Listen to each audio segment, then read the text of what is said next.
Andreas Christensen et le FC Barcelone en désaccord concernant son avenir. Manchester City prêt à faire une énorme offre pour un génie du FC Barcelone.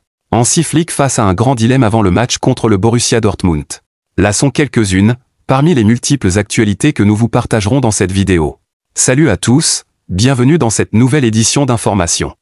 Andreas Christensen est en désaccord avec la direction barcelonaise. Andreas Christensen et Barcelone ne sont pas d'accord concernant l'avenir du Danois. Il est en fin de contrat en 2026 et n'a joué qu'une seule rencontre cette saison. Andreas Christensen et le FC Barcelone n'ont pas trouvé d'accord pour une prolongation de contrat. Le défenseur central danois et le FC Barcelone ne sont pas du même avis concernant l'avenir du Danois au sein du club catalan. C'est une saison très compliquée pour Andreas Christensen. Le défenseur de 29 ans n'a pas joué depuis le 17 août 2024, soit la première journée de la Liga face à Valence. D'abord, c'est une irritation au tendon d'Achille qui l'a éloigné des terrains jusqu'en janvier. Ensuite, le Danois a subi une blessure musculaire en février et une rechutée. De retour le week-end dernier face au Betis, Christensen a fait son retour dans le groupe d'Hansi Flick. Selon le journaliste espagnol Alex Pantanel, le joueur, en fin de contrat en 2026, souhaiterait rester au FC Barcelone. Une position que ne partagerait pas la direction catalane, qui estime que leur numéro 15 se blesse trop. Depuis son arrivée en Catalogne, le principal intéressé a manqué 61 matchs. Voulant dégager des finances, le club blaugrana voudrait vendre le joueur arrivé libre en 2022 pour se faire un peu de profit. Le mettre en rythme, pour le vendre après en attendant l'ouverture du mercato. Christensen va vouloir participer à la grande saison de ses coéquipiers et tenter de faire le triplé Liga, Copa et Ligue des Champions. De quoi potentiellement permettre au défenseur central de retrouver du rythme, avant une vente plus onéreuse dès cet été. Manchester City va passer à l'attaque pour ce joyau du Barça. Pep Guardiola cherche à redonner du sang neuf à son effectif avec des nouvelles signatures, plus particulièrement des jeunes. Et c'est dans ce cadre que Manchester City veut frapper fort en signant Dani Olmo, l'attaquant du FC Barcelone cet été. À la recherche de sang neuf au poste de milieu offensif, Manchester City aurait jeté son dévolu sur Dani Olmo. Selon El Nacional, les Skiblus seraient prêts à formuler une offre de 60 millions d'euros pour attirer le joueur de 26 ans, aujourd'hui sous contrat avec le Barça jusqu'en 2030.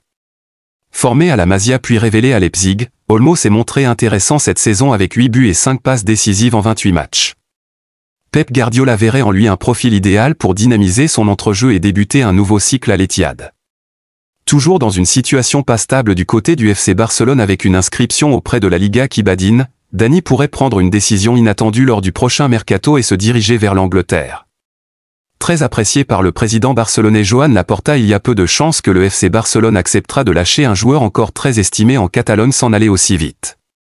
Tout compte fait, le FC Barcelone peut continuer de bénéficier des services de Olmo à présent, mais il faudra tout faire à la fin de la saison pour régulariser définitivement et complètement son dossier auprès de la Liga. Dans le cas contraire, il ne fait aucun doute que Dani Olmo sautera sur la première proposition alléchante qui lui sera faite. Et dans ce cadre, Manchester City est à l'affût. Hansi Flick face à un énorme dilemme contre Dortmund. À l'approche de la rencontre très importante de Ligue des Champions, le coach du FC Barcelone Hansi Flick se retrouve face à un dilemme. Le FC Barcelone se prépare à disputer un match capital face au Borussia Dortmund, une rencontre qui pourrait marquer un tournant dans sa saison européenne. La Ligue des Champions est désormais une priorité affichée du club catalan, et l'entraîneur Hansi Flick semble décidé à aligner son meilleur 11 pour maximiser les chances de succès. En défense, le retour attendu d'Íñigo Martínez pourrait apporter une stabilité bienvenue. Il devrait être associé au jeune prodige Pau Cubarsí pour former la charnière centrale. Toutefois, c'est bien au milieu de terrain que le casse-tête se complique pour Flick.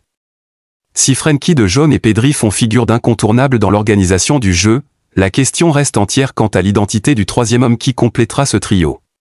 Deux profils bien différents se disputent cette place vacante dans le cœur du jeu. Gavi, revenu à son meilleur niveau après une longue absence, a marqué des points face au Real Betis. Auteur du but victorieux et impressionnant par son intensité, il a réussi près de 80% de ses pressings dans le camp adverse, preuve d'un engagement total dans le jeu de récupération.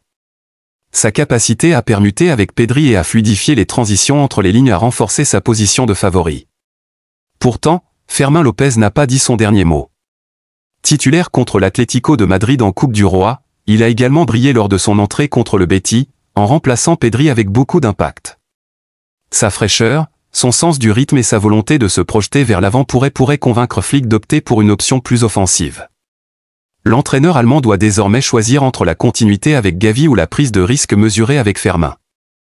Frenkie de Jong ne partira pas libre du FC Barcelone.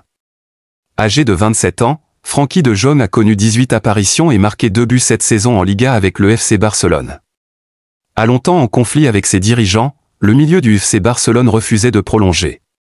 Le Néerlandais semblait prêt à partir libre en 2026. En placement publicitaire, mais d'après Mundo Deportivo, l'ancien joueur de l'Ajax Amsterdam a fini par écarter cette hypothèse. Le Blaugrana, redevenu important sous les ordres d'Hansi Flick, veut signer un nouveau bail et n'écoute pas les offres des autres clubs. C'est évidemment une excellente nouvelle pour le Barça qui préfère tout de même attendre la fin de saison pour avancer dans les négociations. Cependant, le club anglais pourrait faire une proposition énormissime au Barça. Et au regard de la situation financière actuelle très difficile du club catalan, le départ de ce jeune joueur pourrait être acté. La Liga ne lâche pas Olmo et Pau Victor et demande un recours. Nouveau rebondissement dans l'affaire Olmo-Pau Victor. La Liga a publié ce lundi un communiqué et affirme avoir demandé un recours afin d'annuler la décision du Conseil supérieur des sports, CSD, concernant les deux joueurs du Barça. Il y a quelques jours, le Conseil supérieur des sports, CSD, tranchait en faveur du FC Barcelone, autorisant de nouveau Dani Olmo et Pau Victor à jouer avec le club jusqu'à la fin de la saison. La Liga avait déclaré que le Barça, sur la base de leur compte, ne pouvait pas se permettre de compter les deux joueurs dans leur rang. Pour des raisons d'incompétence, pour ne pas avoir suivi les procédures appropriées établies dans le règlement, et pour ne pas être l'organe autorisé à prendre des décisions, l'accord du comité de suivi de l'accord de coordination RFEF la Liga doit être considéré comme nul et non avenu, et tous les effets qui en découlent invalidés, écrivait le 3 avril dernier le CSD dans un communiqué. La résolution viole gravement le cadre réglementaire relatif au fair play financier et au traitement des licences sportives, mais la Liga n'entend pas cette décision de cette oreille. Ce lundi, l'instance représentée par Javier Tebas a elle aussi réagi avec un communiqué, indiquant avoir introduit un recours contre le FC Barcelone.